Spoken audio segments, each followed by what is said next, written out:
অনেকেই জানতে চান যে কানাডায় দেশের মতো সব সবজি মেলে কিনা।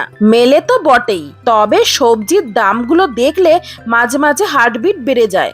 যেমন এখানে এই সজনে ডাঁটার দাম দেখলে আমাদের মতো মধ্যবিত্ত মানুষজনরা অবাক হতে বাধ্য।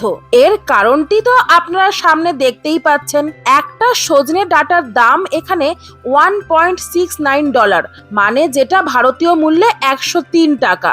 আর দেশে যেখানে রাস্তার পাশে গাছেই ঝুলে থাকতে দেখা যায় এই ডাঁটাগুলোকে, ইচ্ছে হলেই ছিঁড়ে নিয়ে চলে আসা যায়। কিন্তু এখানে সেই সৌভাগ্য কোথায়? এই ডাঁটার গাছই নেই। তাই জন্যই তো এই একটি ডাঁটারও এমন রাজকীয় মূল্য। তবুও মনকে কে বোঝাবে?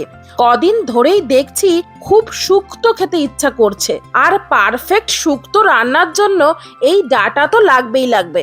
তাই জন্য 103 টাকা দিয়ে এই এক পিসি ডাঁটা কিনেছি।